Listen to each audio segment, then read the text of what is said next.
not a great athlete. I mean, he's a good fighter. He's got some good performances. Whatever. Okay. Welcome everyone to the MMA Vivisection. Oh, never mind Vic talking about some Dana White Tuesday Night Contenders. Dude, we are here for Bellator 201, McFarlane versus Lara. And what a humdinger this one is. Yeah. Honestly, this is kind of a really weird card because the main card, especially for me, the main card is stacked with fights that I really could not care less about outside the women's flyweight title fight. And then the only other things I'm interested on this card are the prelim fights that are, going to be Bellator streaming, maybe post-lim, dark bouts, who knows. Yeah. And it's true. Ryan Couture should not be a co-main event anywhere outside of a regional scene. Yeah. And I like Awad, but me too.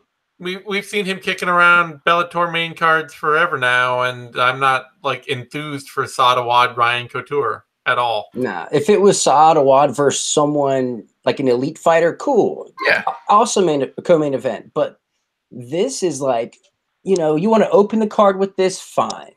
Fine if you have to, but when you have way more interesting or way more compelling guys on the undercard that were hot shit wrestling prospects or hot shit wrestlers who are now top prospects, why would you not put the focus on them? I don't understand. There's nothing, there's nothing I care about in Robbie Peralta or Ryan Couture at this point in their careers that makes me interested in watching them over guys like Ed Ruth or Joey Davis or Tyrell Fortune. So kind of a weirdly unenthusiastic card in that I would almost be more likely to just watch the online prelims and then skip the main card. Especially because being out on the West Coast, the fucker's going to be tape delayed. So wait, what is this? Isn't tape delayed. Bellator main card. No, sir. It's only tape delayed when they're over in Europe. No, they're tape delayed for the whole country when they're overseas. Every Bellator card is tape delayed on the West Coast. Shut up. Yeah.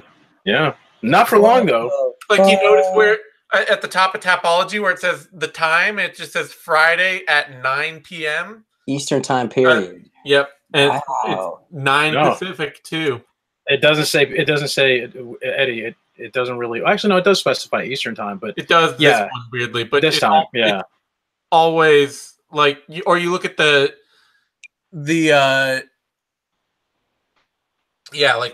poster and it says Friday 9 p.m. Eastern, 8 Central, and they have an Eastern and a Central time, and then they tape delay it to 9 for the West Coast. That's bullshit. Yep. Yeah.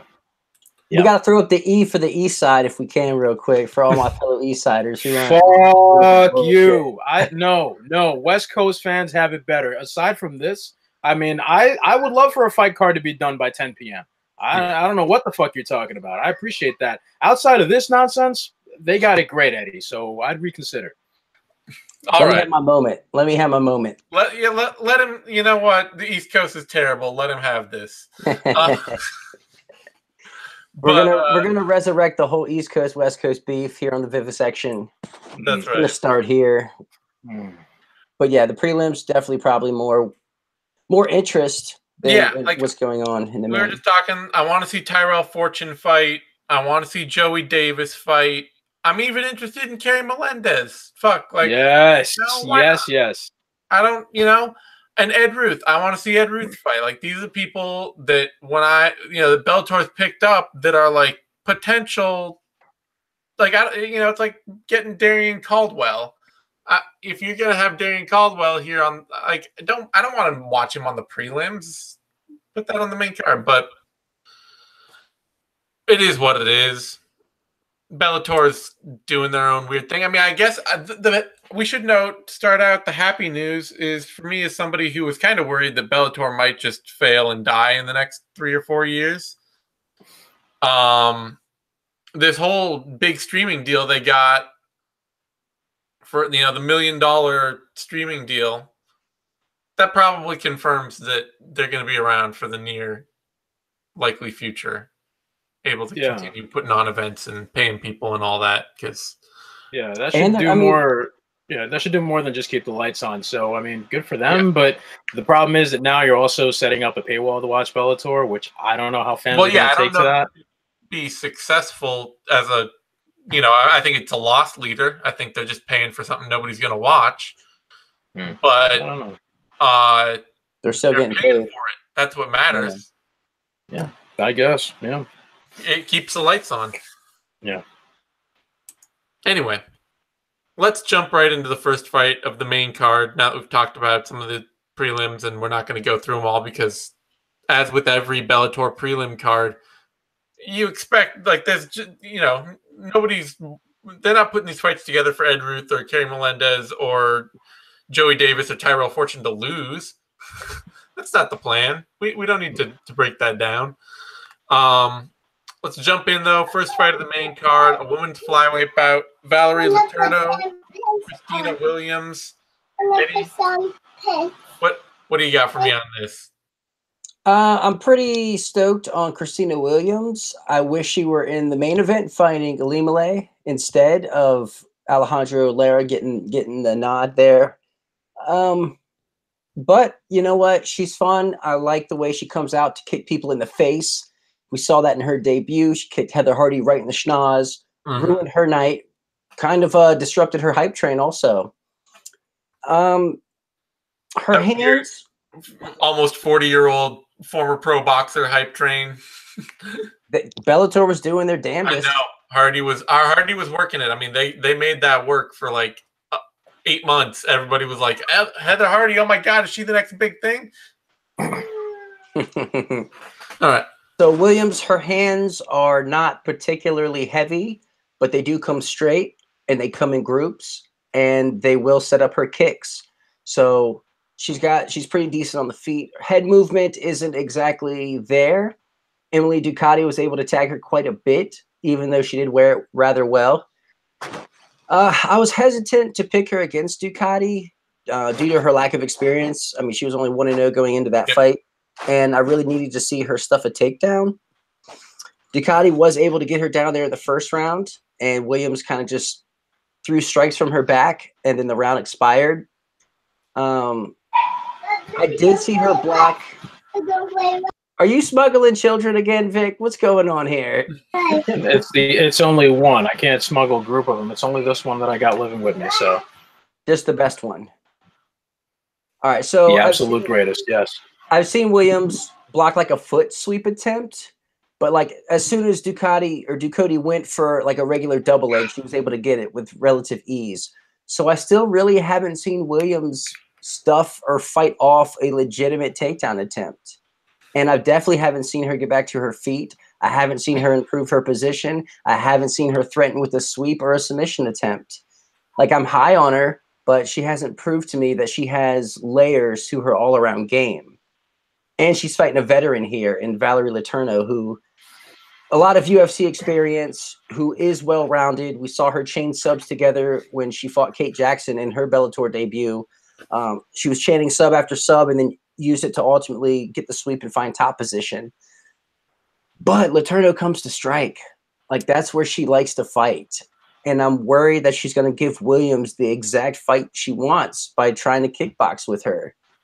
And although I really don't feel comfortable picking Williams here, I can't trust Letourneau to turn this into a grind and force Williams to grapple. So I'm not happy about it, but I'm going to take Williams by decision. All right, Vic, you following suit? I think it's an interesting choice. And I mean, I do agree with a lot of what you said. You know, Williams is establishing it's in distance early with the kicks, everything. Oh, God. Again? Yeah, really? You're breaking in and out. Oh, Jesus. Okay, you're good. Just keep talking. All right. So anyway, yeah, Williams is really good at that. It did maintaining, like, establishing the pace and the distance early. What I don't know is how well she'll be able to keep doing that and whether or not, you know, like, I think that Letourneau is probably going to find ways to get inside and get a few shots off, you know, eventually establish some kind of body lock and start grinding away from there. I really do think that she will be able to sort of set her game up. It's just going to take her more than a round and a half to do it. after that, it slows down to a crawl, and I'm actually going to pick Letourneau on this one. I don't think Williams can really finish her with strikes. And, yeah, I think that Valerie has enough tricks up her sleeve to make it happen. So I'm going with that. All right. By submission or by split decision? By decision, yeah. So, but you said it'll take more than a round and a half, so I'm assuming it'll be, like, tight, right? Yeah, it's going to be tight. It's not going to be pretty, especially after once she gets her game going. All right.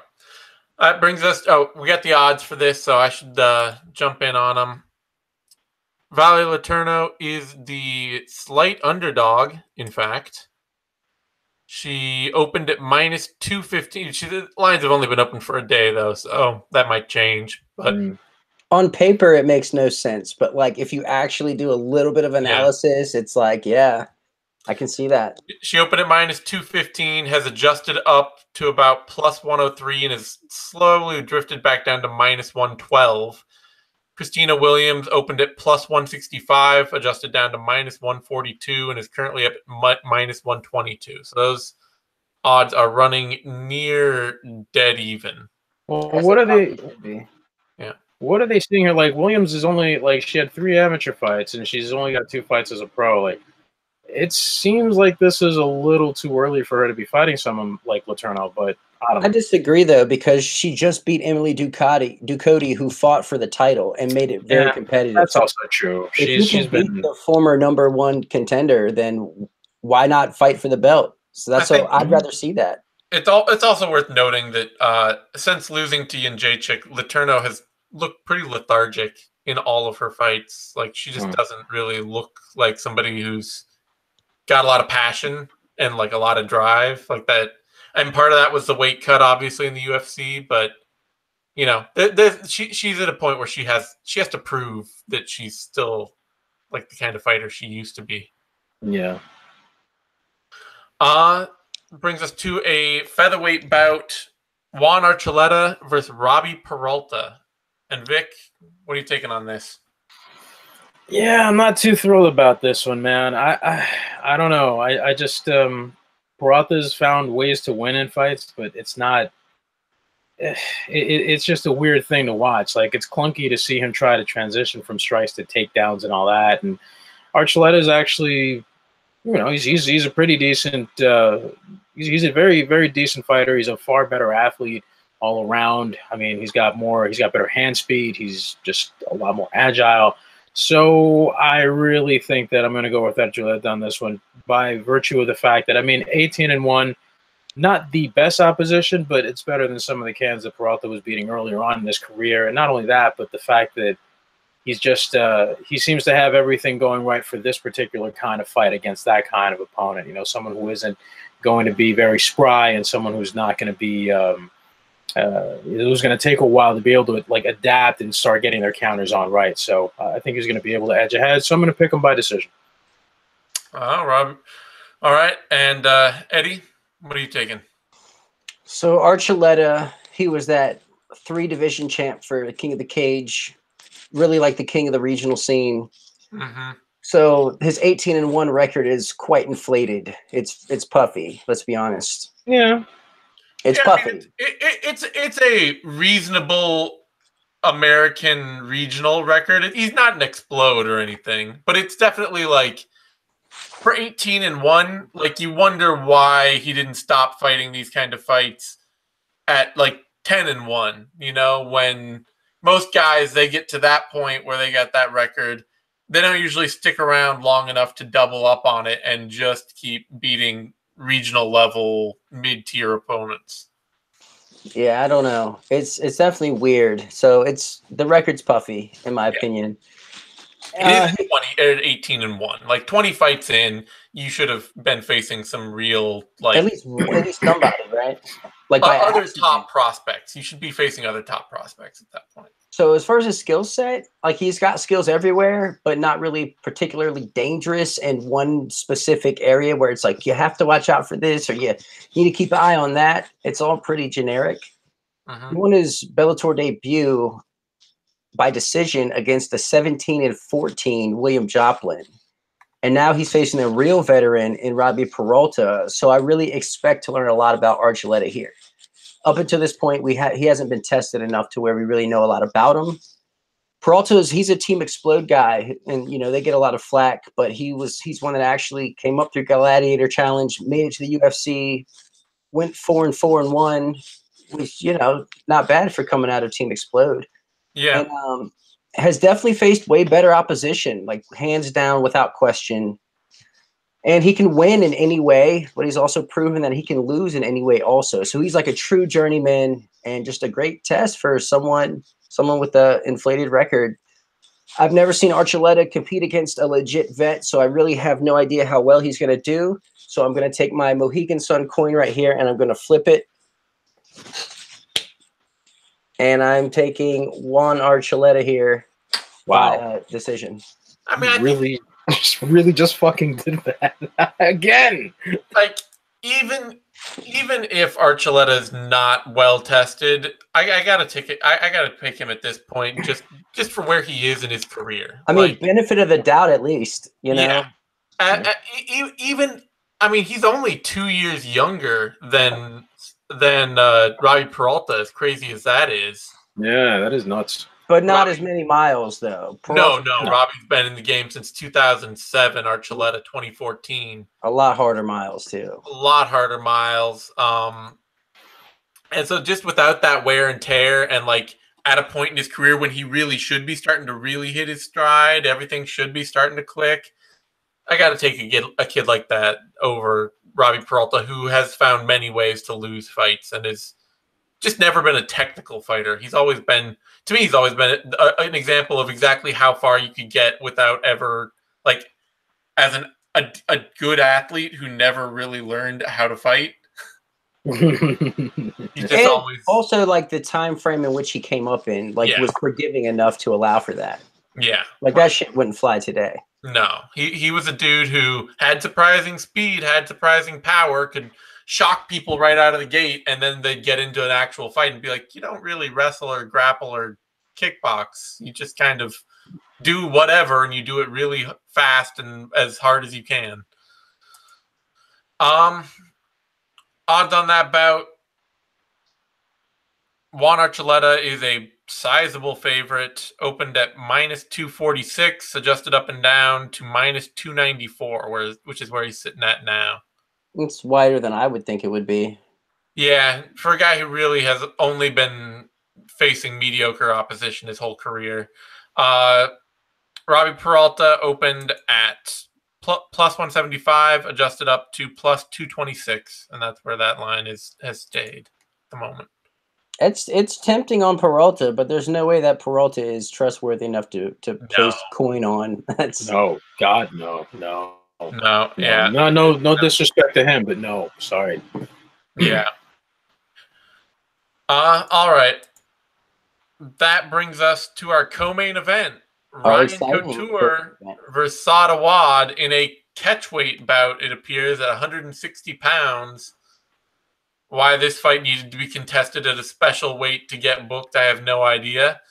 But Eddie, who are you picking? And why would it ever be Ryan Couture? I can't. I won't pick Ryan Couture against anyone at this level, to be perfectly honest. But if someone wants to humor me as to how he can compete, then I'm willing to listen. But otherwise, I got Saad Awad. He's hit or miss with his finishes, so I'll take him by decision. But I got Saad Awad all day. There's no way I would ever pick Ryan Couture. He did beat KJ Noons. What year was that? And where was that? Where was KJ Noons at that point in his career? KJ Noons was actually kind of still in his prime at that point, and it was, but it was 2013, and it was mostly he didn't actually beat KJ Noons so much as he just worked really hard while getting hit hard, and KJ Noons clearly thought he was winning and didn't try that hard because he was just like hitting Ryan Couture twice as hard as he was getting hit back. Yeah, Couture's just not elite. He Masvidal'd himself into a loss. Wow. Yeah, that's driving the point home. I guess Couture has KJ Noons, but yeah, no. Come on. He's not good. All right, Vic, you're picking Ryan, right?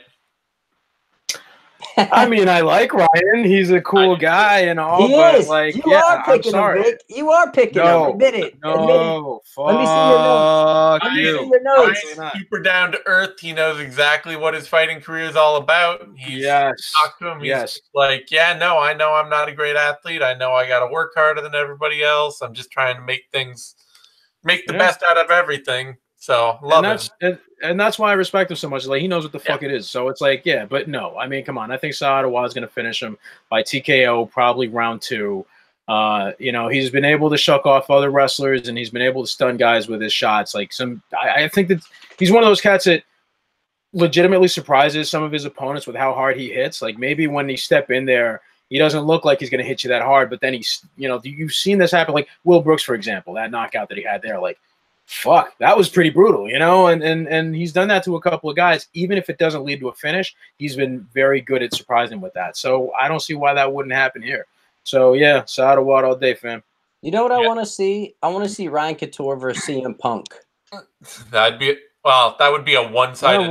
What other snuff films do you have in your collection that don't? Ryan Couture, he would walk out of there looking like, you know, fucking Conor McGregor. CM Punk turned Mike Jackson into John Jones. Like, Mike Jackson's in the clinch. He's like hitting knees, styling on him. CM Punk's hanging off of him like a baby. Like, he had, you know, he can turn anybody into a superstar. That's the CM Punk value right there. Maybe that's the fight to make then. Yeah. Bring CM Punk over to Bellator. Let him fight Ryan Couture. There you go. Or Mike Jackson. Ryan Couture versus Mike Jackson. That would actually probably be competitive. I would still pick Ryan Couture, but it would be competitive. I would flip the coin. I would flip the Mohegan Sun chip. That's what I would do. I mean, he beat Dakota Cochran. I'd pick Dakota Cochran to beat Mike Jackson. Oh no, Dakota Cochran is tougher and better than a lot of people think. That dude can wrestle. That dude's really, really tough. Yeah. So I know. I'm not picking Couture. Okay. All right. Couture is the underdog in this bout. Opened at plus 185, immediately adjusted up to plus 289. In a sense, fallen slightly back to plus 279.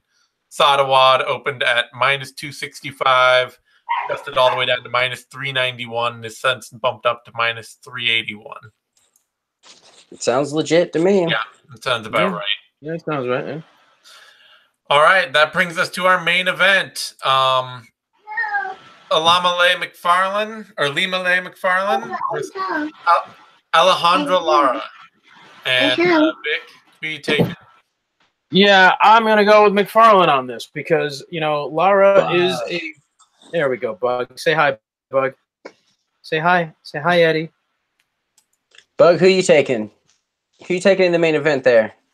Probably better than mine. He's picking Randy Couture. Ryan Couture. So we're all picking Randy Couture. The thing with Lara is she's a really good athlete and she's a really decent striker. But McFarlane's got the whole all-around game very well put together. And it's been really impressive to see just how far she's come along, how much she's improved at phase shifting, and not only that, but really being super aggressive with her takedowns and chaining submissions and things like that.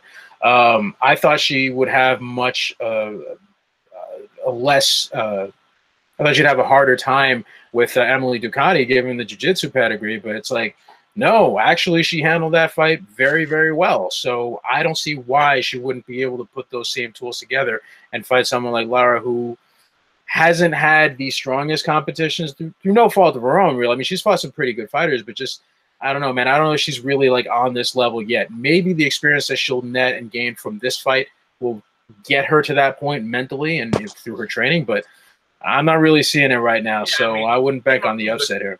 She came up through the Colombian regional scene, and her only fight of any reasonable note or skill is Lena Ovchinnikova, which is her Bellator debut. Yeah, and Ovchinnikova, you know, definitely a kickboxer, not really much of an MMA fighter, as we've seen. I mean, unfortunately, she's another one of those fighters who's got a very specific skill set, but she hasn't branched it out as much. So yeah, that tends to be why Bellator gets them. Yeah, that's the stable of That's the pretty the ones. Bellator specific women's MMA skill set. Crazy how like in the Bjorn Rebney era, it was like focusing on the 40-year-old women in the audience. They had the MILF cam, and that was like the thing. But now the hook is getting the pretty women in the cage, and it's like, you know, guy, it's only going to get you so far, you know. Or whatever. Yeah, they're like trolling through models who are really into cardio kickboxing the same way they're trolling through college wrestling standouts who might want to try MMA. All right, Eddie. It sounds like you have the scouted, Zane. Yeah. Well, you hang around this game. You learn to see these things. You get to know how everything works. For better or worse. Yeah, for better or worse.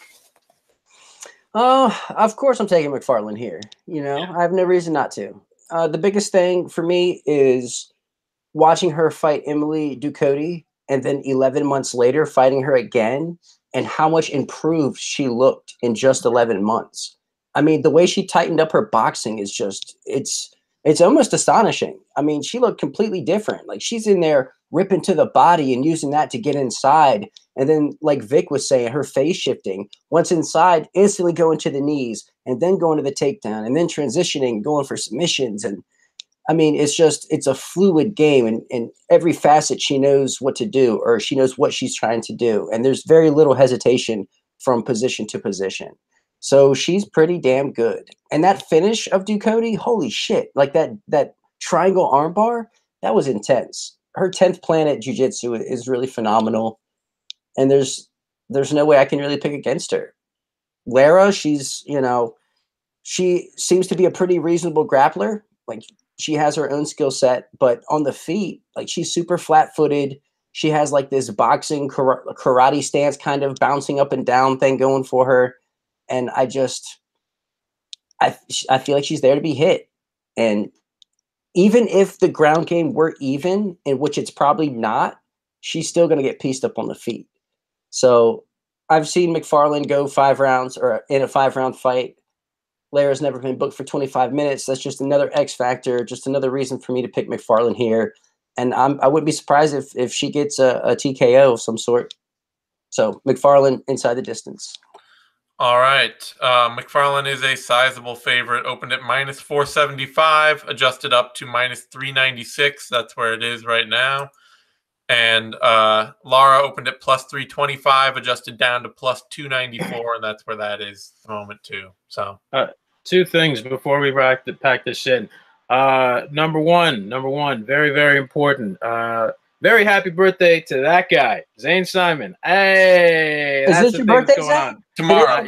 Tomorrow, yeah, Friday. Happy So birthday, Zane. there you go, folks. You better get them hearts going. Keep that going. And number 2, Eugene S. Robinson was very kind to spend some time. So check him out on the Bodega Superstar podcast, where we were able to chop it up and talk some shit, get a little self-promotion going because, hey, I never really do that. So, yeah, there's that. All right. All good.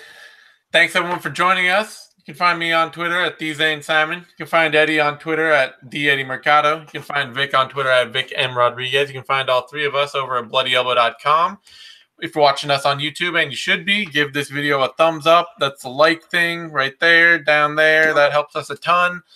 And subscribe to our YouTube channel, MMANation.com, DOTCOM, all spelled out. That's where you'll find all the latest Bloody Elbow shows, analysis, interviews, all that good stuff we do all the time. I'll be back next week with the Vivisection doubleheader for Tough 27 and UFC 226.